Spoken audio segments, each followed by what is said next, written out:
1 Corintios capítulo 15 y vamos a volver a versículo 1. Aquí la Biblia nos dice: además os declaro, hermanos, el evangelio que os he predicado, el cual también recibisteis, en el cual también perseveráis, por el cual asimismo, si retenéis la palabra que os he predicado, sois salvos, si no creísteis en vano. Aquí está diciendo la palabra de Dios que algunos piensan que tienen fe, pero realmente no son salvos. La Biblia habla mucho del fruto.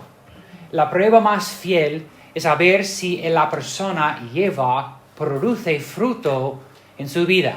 La Biblia nos dice que también los demonios creen en Dios, el diablo cree en Dios, pero no es hijo de Dios, no ha nacido de nuevo.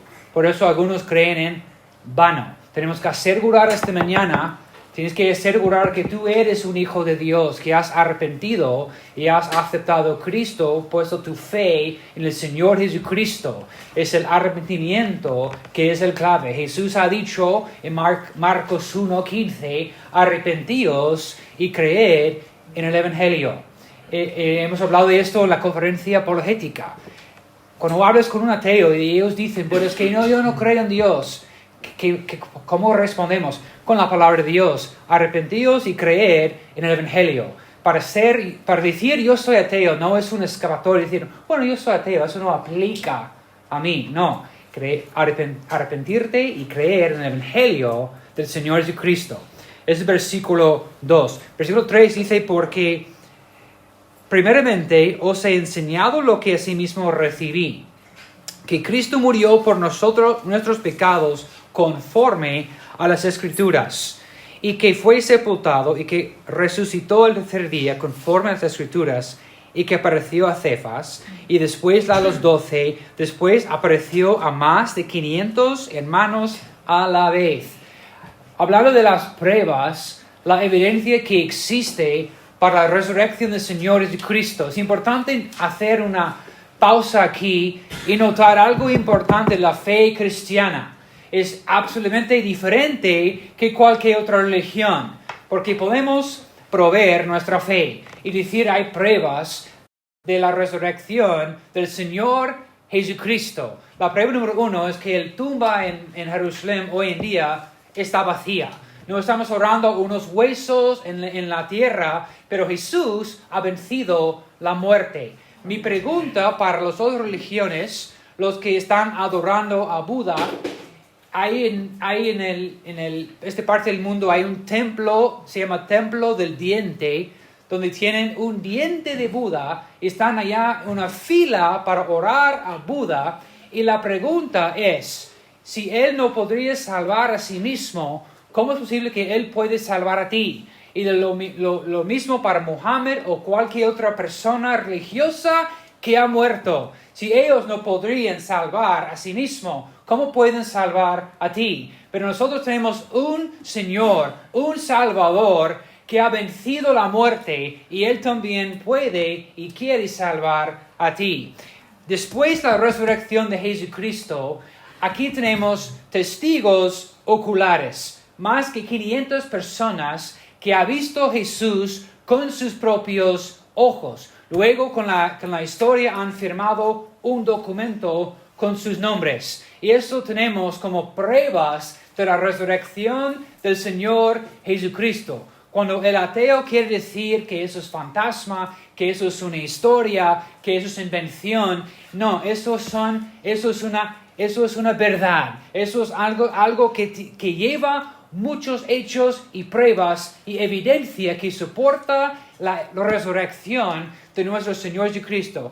Algo importante, mira lo que Pablo dijo en versículo, vamos a leer el versículo 5, y apareció a Cefas, después a los 12, después apareció a más de 500 hermanos a la vez, de los cuales, mira lo que dice Pablo aquí, de los cuales muchos viven aún. ¿Qué está diciendo Pablo?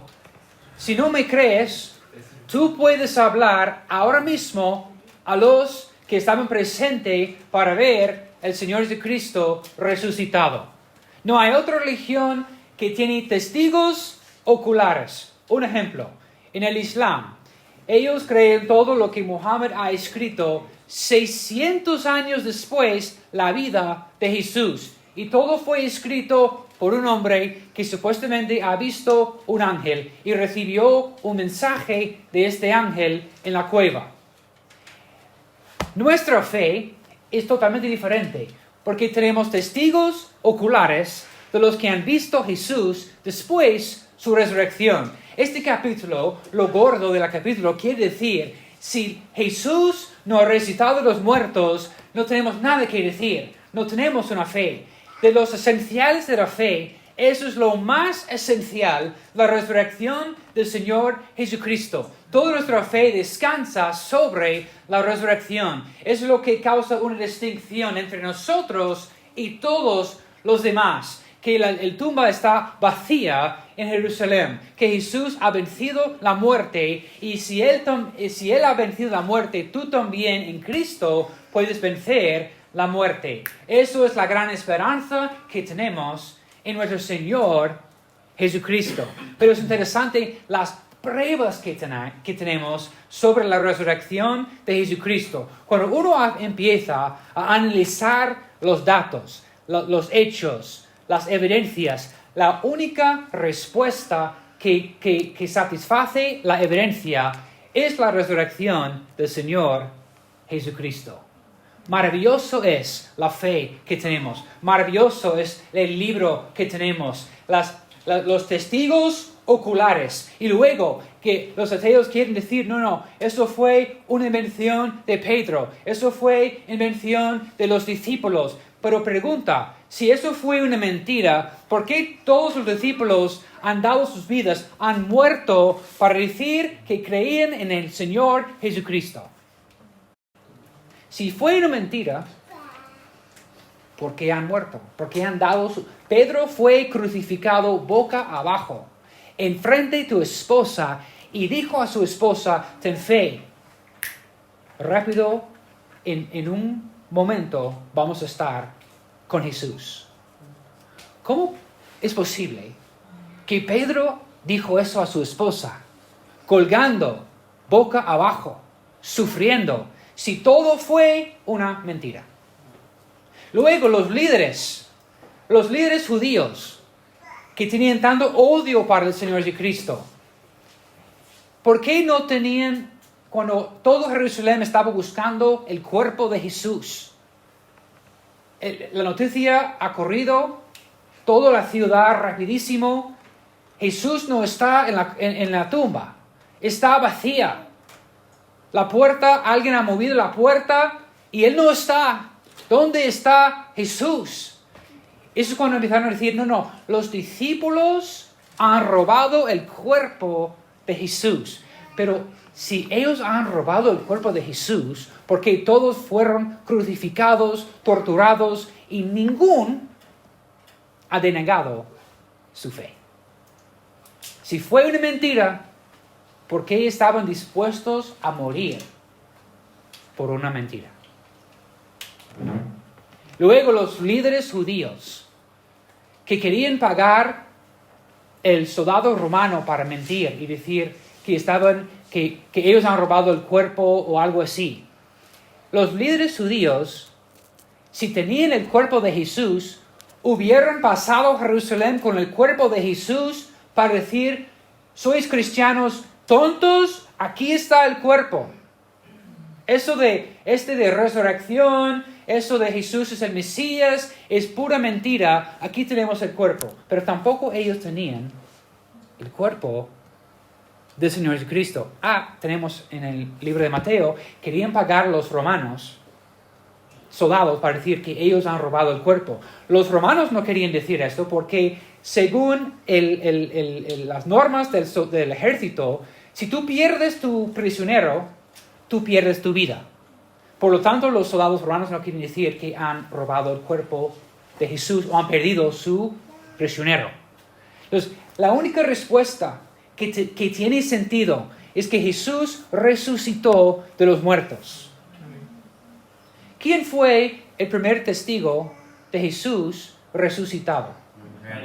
Una mujer. En el primer siglo, trataban mal a las mujeres. No podrían testificar en un juicio. No tenían todos los derechos. Si tú vas a inventar una historia en el primer siglo, no vas a poner una mujer como el primer testigo ocular. Tú vas a poner Pedro, Juan, alguien así, pero una mujer, no. Eso nos dice que es auténtico la historia que tú tienes en tus manos. Y hay mucho más que puedo decir, pero para decir que es una maravilla las evidencias que hay, que tenemos, que soporta la historia de la resurrección de nuestro Señor Jesucristo. Pero siguiendo en nuestro capítulo 15 de 1 de Corintios, Pablo dice en versículo 7, después apareció a Jacobo, después a todos los apóstoles y al último de todos, como un abortivo, me apareció a mí, porque yo soy el más pequeño de los apóstoles, que no soy digno de ser llamado apóstol. Nosotros sabemos ahora que él fue el más grande, que Pablo fue el gordo, Pablo fue el gran misionero, Pablo fue este hombre que Dios ha usado en una manera increíble. Pero mira su actitud. Él no está con su pecho afuera diciendo, yo soy el gran queso aquí, yo soy el gran apóstol. Él está diciendo, por vergüenza de su pasado, no soy digno de tener este título como apóstol. Y esa es la actitud que el cristiano debe tener. No soy digno de tener este nombre como cristiano. No soy digno, no merezco la salvación que tenemos en el Señor Jesucristo por todo lo que el pecado que he tenido en mi vida, las ofensas en contra de la cruz, el abuso de la gracia que he recibido. No soy digno. Wow. Dice, porque yo soy el más pequeño de los apóstoles, versículo 9. Y no soy digno de ser llamado apóstol porque perseguí a la iglesia de Dios. Versículo 10. Una cosa que quiero mencionar, hermanos, aquí.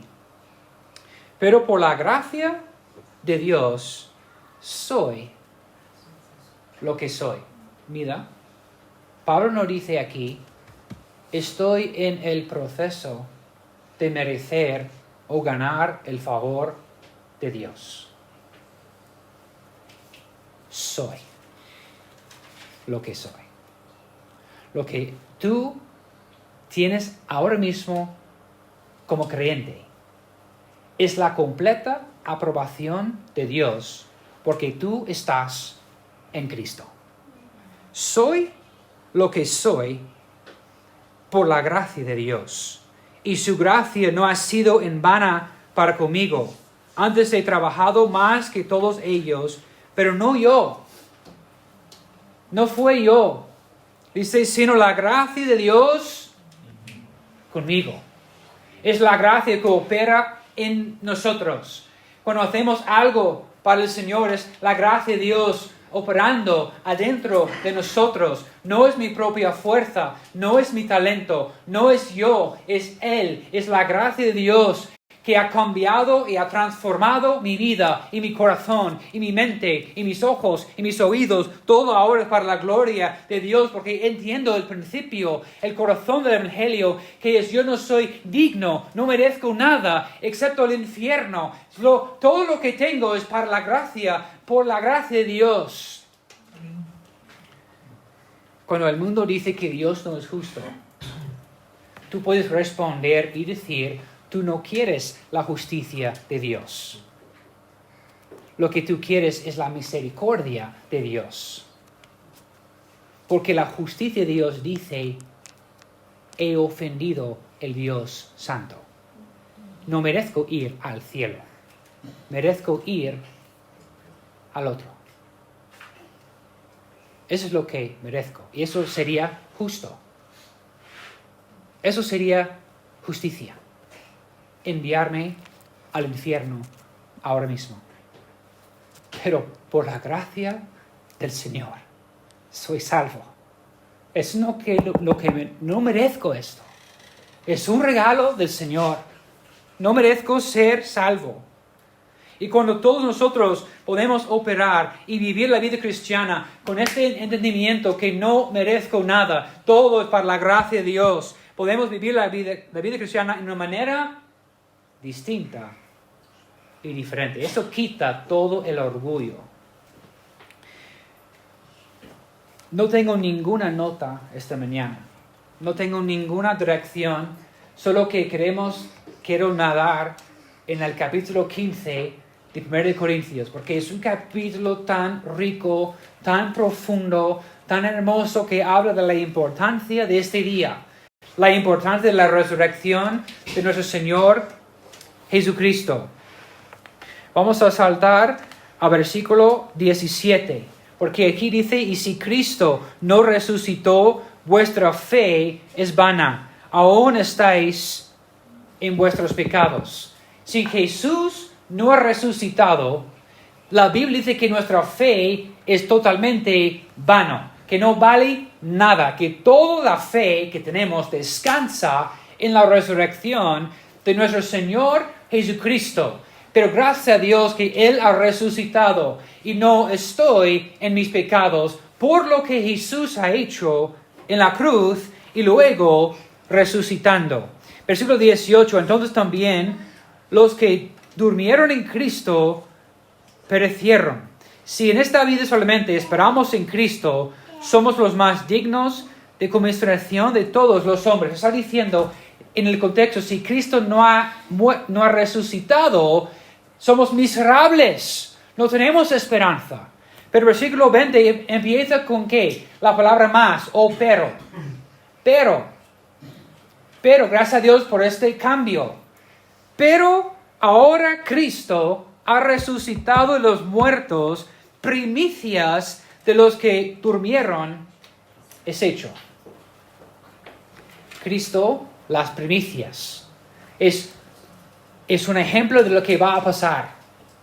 Cristo resucitó y luego el siguiente sería los muertos en Cristo que van a resucitar con Él. La gran esperanza que tú tienes como cristiano es que la muerte es como cerrar tus ojos un momento y abrirlas. Ya está. Estás en el cielo, en la presencia de tu Señor. Eso es la gran maravilla de la vida cristiana.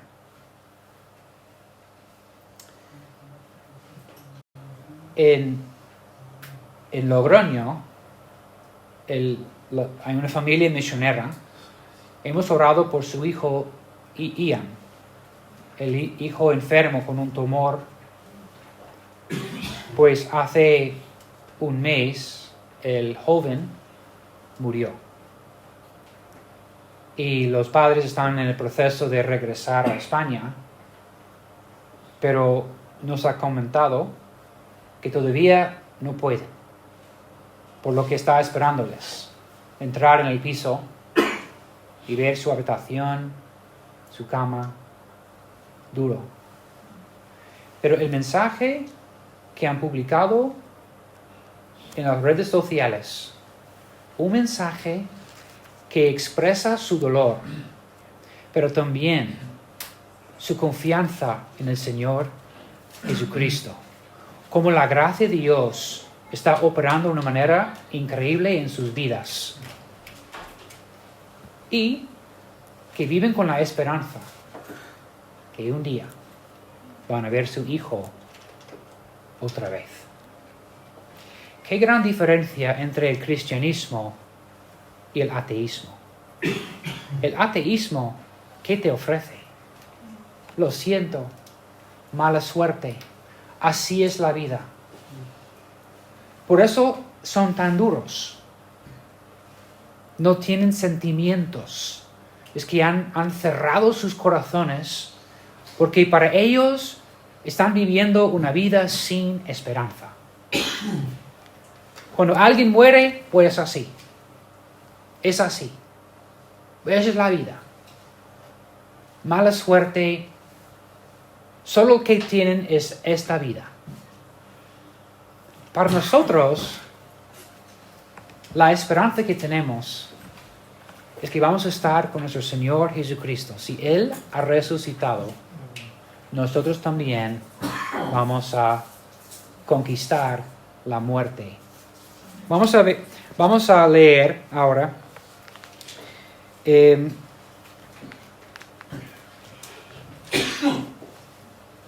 versículo 35.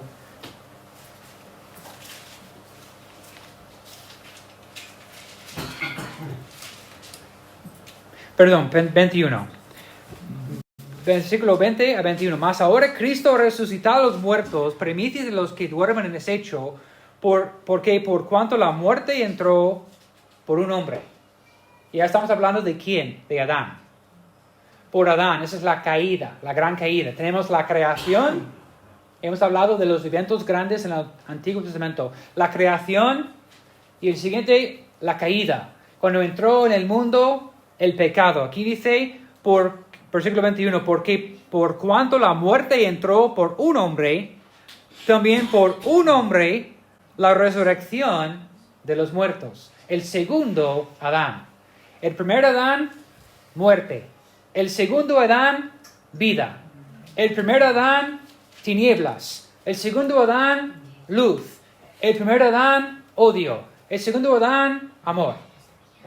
¿Por qué? Versículo 22. Porque así como en Adán todos mueren, también en Cristo todos serán vivificados, pero cada uno en su debido orden.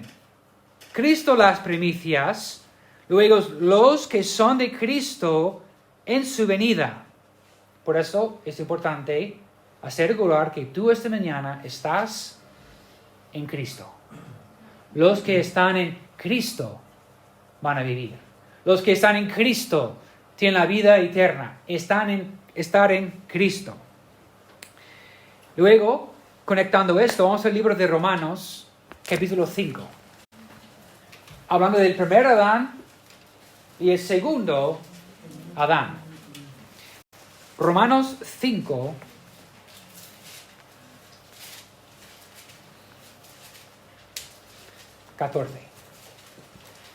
Romanos 5 y versículo 14.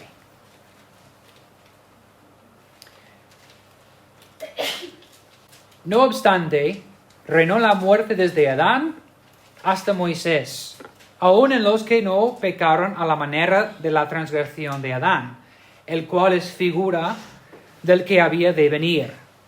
Pero el don no fue como la transgresión, porque si por la transgresión de aquel uno murieron los muchos, abundaron mucho más para los muchos la gracia y el don de Dios por la gracia de un hombre, Jesucristo.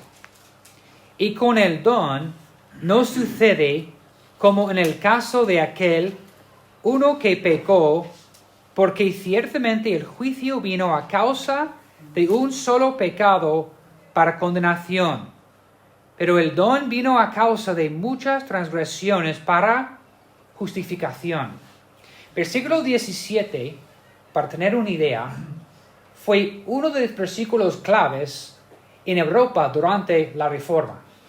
Este versículo ha causado mucho debate, conflicto, porque los reformados empezaron a predicar y explicar este versículo, que fue en contra de la religión de la Iglesia Católica, la Iglesia establecida del Estado. Mira lo que dice el versículo 17. Pues si por la transgresión de uno solo reinó la muerte, mas mucho más reinarán en vida por uno solo, Jesucristo, los que reciben la abundancia de la gracia y del don de la justicia. El don de la justicia. Don, justicia. La Iglesia Católica, trabajo igual a justicia. Tienes que merecer. En la Iglesia Católica, el bautismo de infancia te lleva al top. Ya tienes la justificación por el bautismo de bebé. Ya estás al top. Y ellos empezaron a pecar poco a poco. Y por lo tanto, ellos siempre piensan que son buenas personas. Porque yo fui bautizado en mi infancia. Pero he pecado un poquito. Tengo que trabajar un poco para volver a la justicia, para estar en Cristo, para ir al cielo. Es lo que creen. La Biblia nos enseña que cuando tú has nacido con una corrupción. Has nacido en un estado decaído, que has caído en el pecado y empiezas en el pecado. Y cuando tú pones tu fe en el Señor Jesucristo, recibes salvación y la justicia de Jesús que te lleva a la justificación por Cristo. No por tus obras, no por la iglesia, no por lo que sea, solo por Jesús. Una vez más, versículo 17, pues si por la transgresión de uno solo reinó la muerte, mucho más reinarán en vida por uno solo, Jesucristo, los que reciben la abundancia de la gracia y el don de la justicia. Así que, como por la transgresión de uno vino la condenación a todos los hombres, de la misma manera, por la justicia de uno, vino a todos los hombres la justificación de vida. ¿Estáis conmigo? Ya estamos nadando en la doctrina. Una vez más, así también, así que, versículo 18, como por la transgresión de uno vino la condenación a todos, el primer Adán pecó y cayó sobre toda la humanidad condenación. ¿Estáis conmigo? Con el primer Adán, él pecó, todos están ahora condenados. Lo que el ateo tiene que entender, él está condenado. Él está bajo el juicio de Dios. Solo por decir que es que yo no creo en esas cosas. Me da igual si crees o no. Estás bajo la condenación de un Dios santo, justo y perfecto.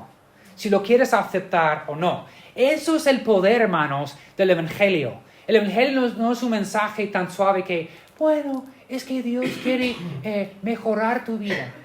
Es que con Jesús todo es bonito, hermoso. Es que con Jesús es éxito, Él va a bendecirte. El mensaje del Evangelio correcto es que cada humano vive bajo la condenación de un Dios santo y justo. Y un día vas a estar enfrente de un juez santo o un Padre celestial con cariño. Uno con severidad y con justicia, otro con cariño y amor porque tú eres hijo de Dios y vas a ver tu Padre celestial. Los otros que han rechazado a Jesús, han rechazado el Evangelio, van a estar enfrente de un juez santo y esos cuando van a recibir la justicia. Porque Dios es santo y justo y correcto. Y por el primer Adán, todos han caído en condenación. Pero por el segundo Adán, que es el Señor Jesucristo, mire lo que dice el versículo 18. De la misma manera, por la justicia de ¿cuántos? La justicia de ¿cuántas personas? De uno. No la justicia de cada persona. La justicia de uno. Eso es lo que la Biblia nos enseña. La justicia de uno vino a todos los hombres, la justificación de vida, como un don, como un regalo. 19. Porque así como por la desobediencia de un hombre, los muchos fueron constituidos pecadores. Gracias a Adán. Muchas gracias, hombre. Por él, todos nosotros somos ahora pecadores. No tienes que enseñar a un niño cómo mentir. Es como automático. Saben cómo mentir. Yo recuerdo la primera mentira de Hadassah. Yo recuerdo claramente en la cocina. Harry, tú has movido la cosita para hacer fuego, para encender una vela. ¿Cómo se llama? ¿Ah? ¿Pechero? Encendedor. ¿No estaba en el cajón? Lo he visto en otro sitio. Harry, ¿Estás jugando con el encendedor? No, papi. Y fue como un shock. La primera mentira. Yo no tenía que enseñar a Hattie cómo mentir. Es automático por la naturaleza. Es un estado pecaminoso. Es automático. Los niños saben cómo mentir, desobedecer, ser rebeldes, enfadados. Es automático. 19. Porque así como por la desobediencia de un hombre, los muchos fueron constituidos pecadores, así también por la obediencia de uno. Una vez más, el primer Adán, desobediencia de uno, condenación. Pero la obediencia del segundo Adán, salvación. Mira. Así también por la obediencia de uno, los muchos serán constituidos, ¿qué dice? Justos. ¿Por mis obras? No.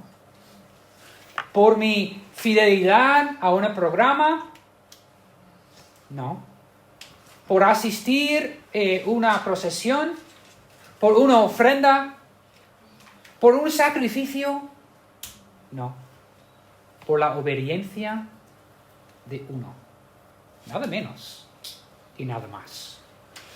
1 Corintios 15 nos enseña que el justo murió por ti y resucitó para sellar el evento, para declarar: yo soy el Hijo de Dios y he vencido la muerte. Nadie más puede vencer la muerte. El más inteligente, el autor más interesante, el predicador más famoso, todos van a morir. Y la única esperanza que tenemos es la obediencia del segundo Adán, el Señor Jesucristo, de recibir este regalo de su justicia que está aplicada a tu vida. 2 Corintios 5. 2 Corintios 5. El versículo de nuestra iglesia. 2 Corintios 5, 17. De modo que si alguno está en Cristo, nueva criatura es. Las cosas viejas pasaron, he aquí todas son hechas nuevas. ¿Cuántas cosas? Algunas cosas. Todas son hechas nuevas. Ahora saltamos al versículo 21. Al que no conoció pecado, Jesucristo fue perfecto. 100% Dios, 100% humano. Vivió una vida perfecta. Al que no conoció pecado, por nosotros lo hizo pecado, para que nosotros fuésemos hechos justicia de Dios en él. Doble transacción. Jesús tomó mi pecado, lo hizo pecado por mí y pagó por mi pecado en la cruz. ¿Cómo puedo yo vivir en pecado abiertamente, sin vergüenza, cuando entiendo que lo que Jesús hizo fue por mí y todos mis pecados? Pero para seguir en pecado sin vergüenza es algo increíble. Porque tenemos que entender el precio que Jesús pagó, el sacrificio para pagar por mis pecados. Él lo hizo pecado por mí, para tomar mis pecados. Y luego dice, para que nosotros fuésemos hechos justicia de Dios en Él. Él tomó mi pecado ¿Ya?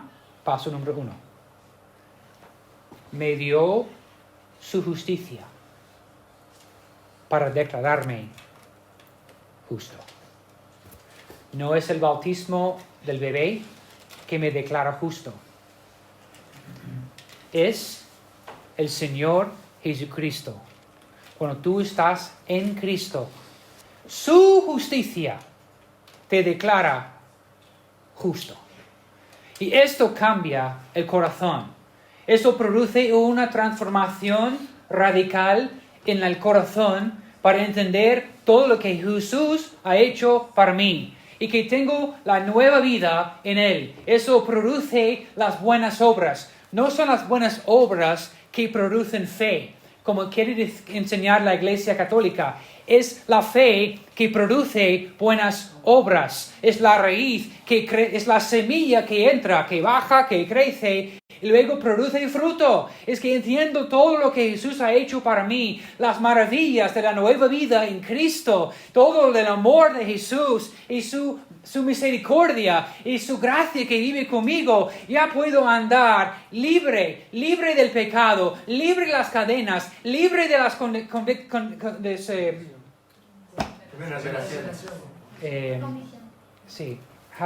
hábitos, adicciones, adicciones. Soy libre en Cristo.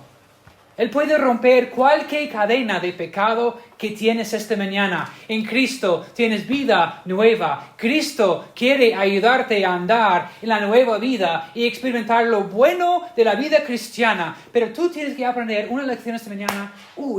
Ya llegamos a lo bueno de este sermón. Volviendo a 1 Corintios 15. ¡Wow! Eso es impresionante. 1 Corintios 15. Y un parte que me fascina. Un parte que me encanta. Un parte que es absolutamente que puede cambiar tu vida esta mañana.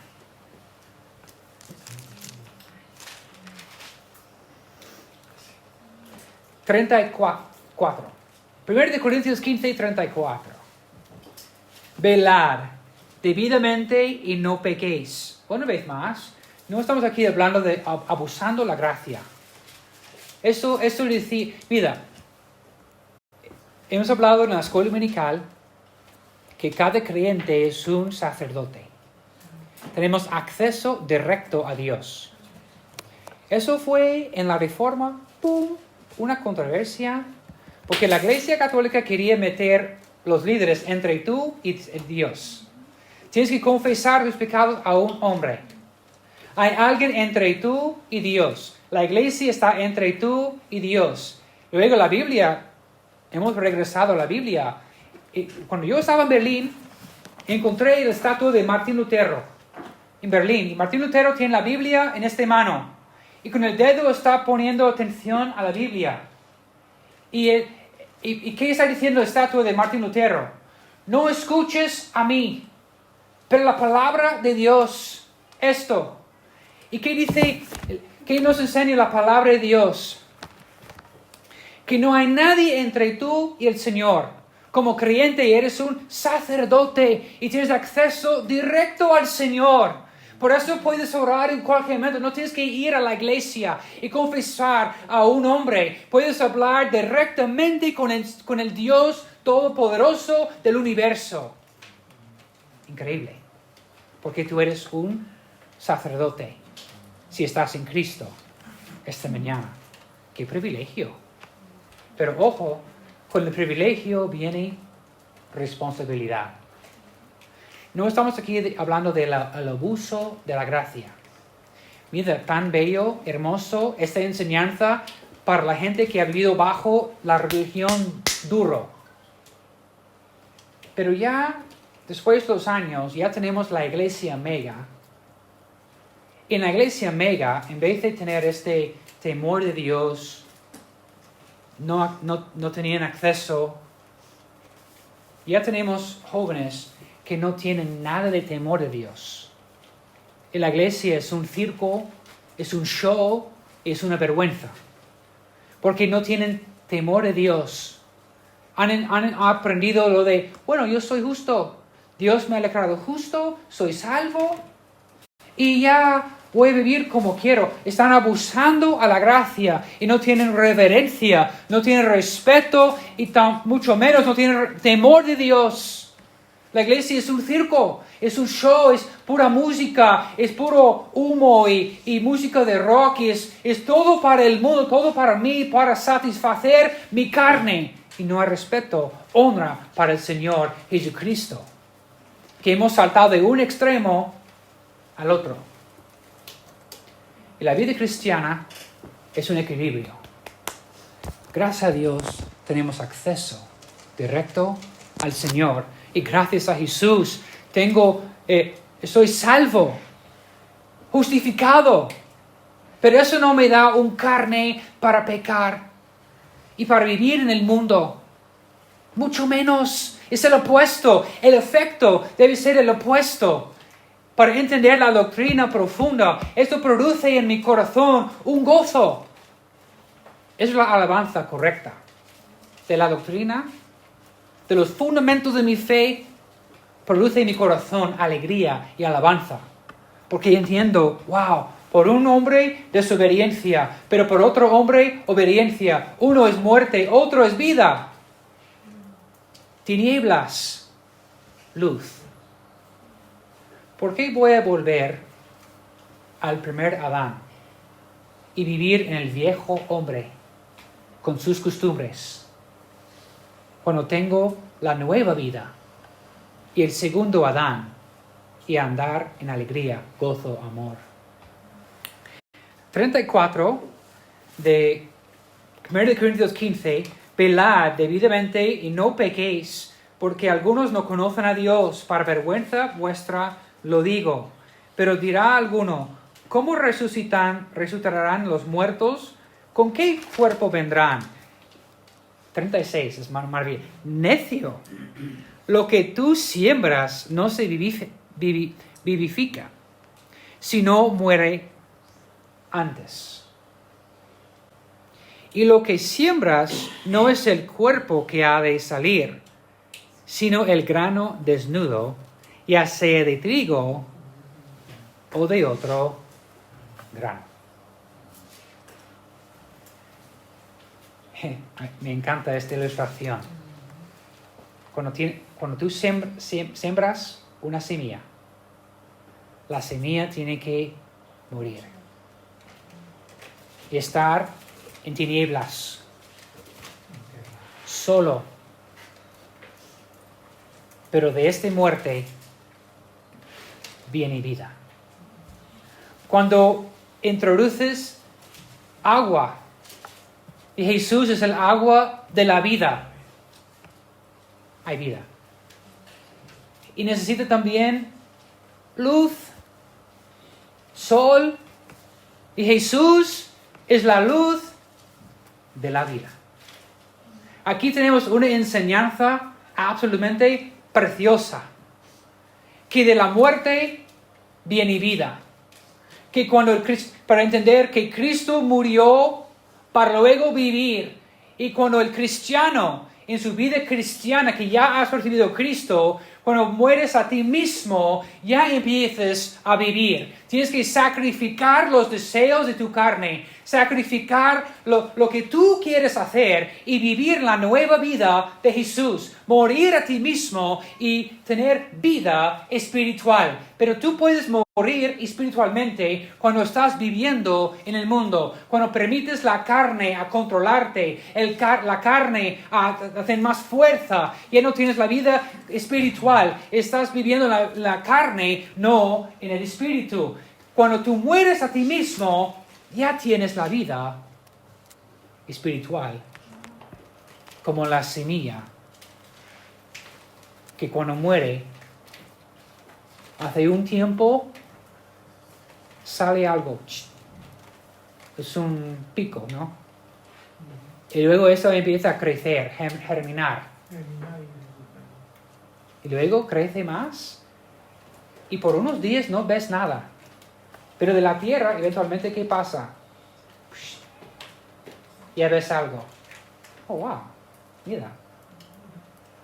Y luego empieza a crecer porque abajo las raíces están creciendo. Y para seguir creciendo, tienes que echar agua. Si lo dejas afuera sin agua, cuando tomes tus vacaciones y vuelves y dices, la planta.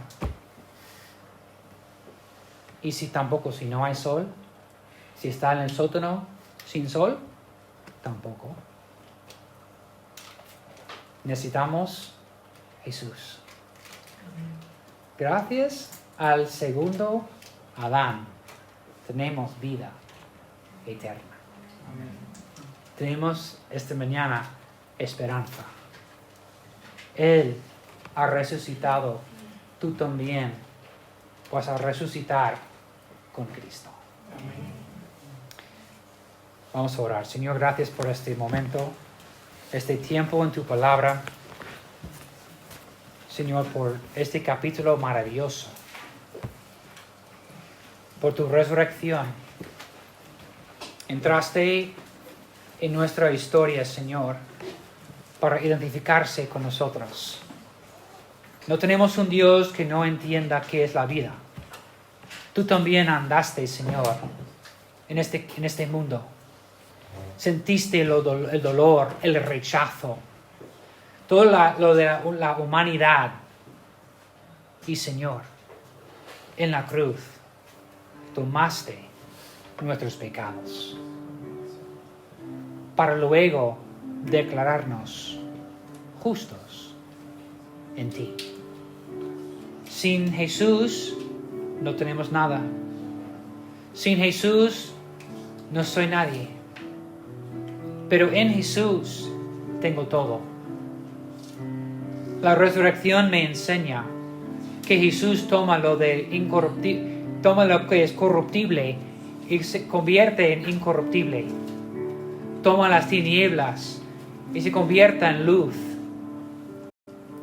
Y el odio se convierte en amor. Tristeza se convierte en gozo. Que, Señor, contigo todo es diferente. Tenemos esperanza esta mañana.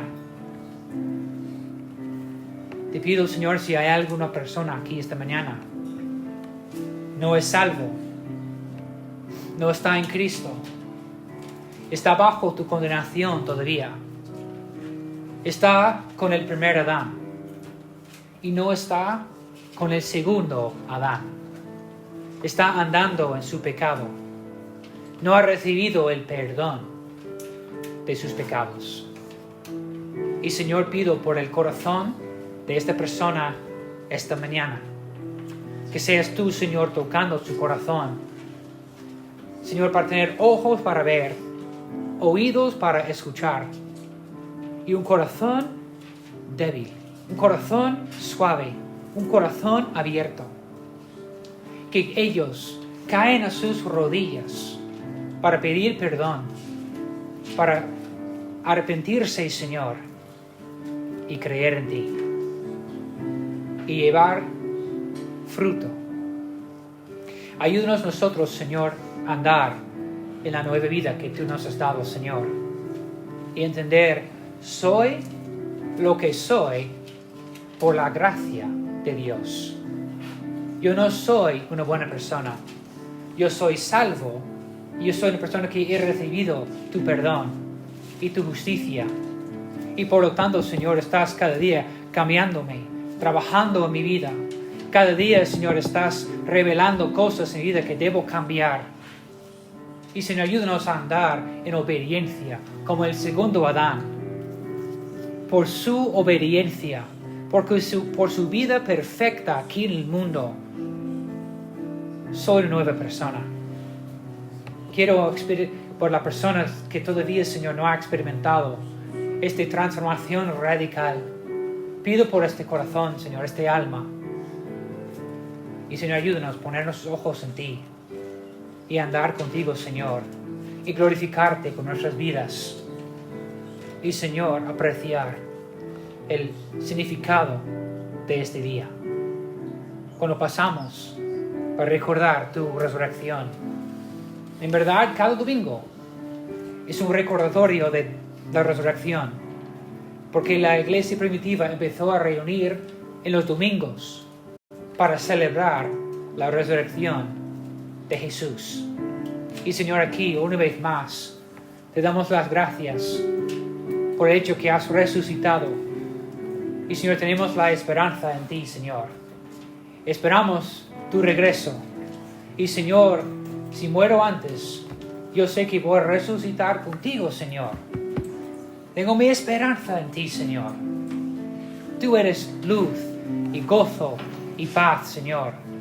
Y tú tomas todo lo malo del mundo y lo conviertes en algo bueno. Como la semilla que tiene que morir primero para luego experimentar vida. Eso nos dice que el pecador tiene que arrepentirse, morir primero para luego vivir en Cristo. El cristiano tiene que morir a sí mismo para luego crecer en su vida cristiana. No es mi agenda, no es mis ideas, no es mi programa, Señor, no es mi vida. Todo pertenece a ti, Señor. No puedo quejarme, Señor, porque no merezco nada. Todo lo que tengo, Señor, es una bendición. Todo lo que tengo, Señor, es un regalo de ti, Señor. Doy gracias por todo lo que tengo, porque no merezco nada de esto. Pero tú eres un Padre tan generoso y tan bueno con nosotros. Señor, gracias. Dedicamos este día a ti. Andamos en esperanza. Te pido, Señor, todo esto en el precioso nombre de Jesús. Amén y amén.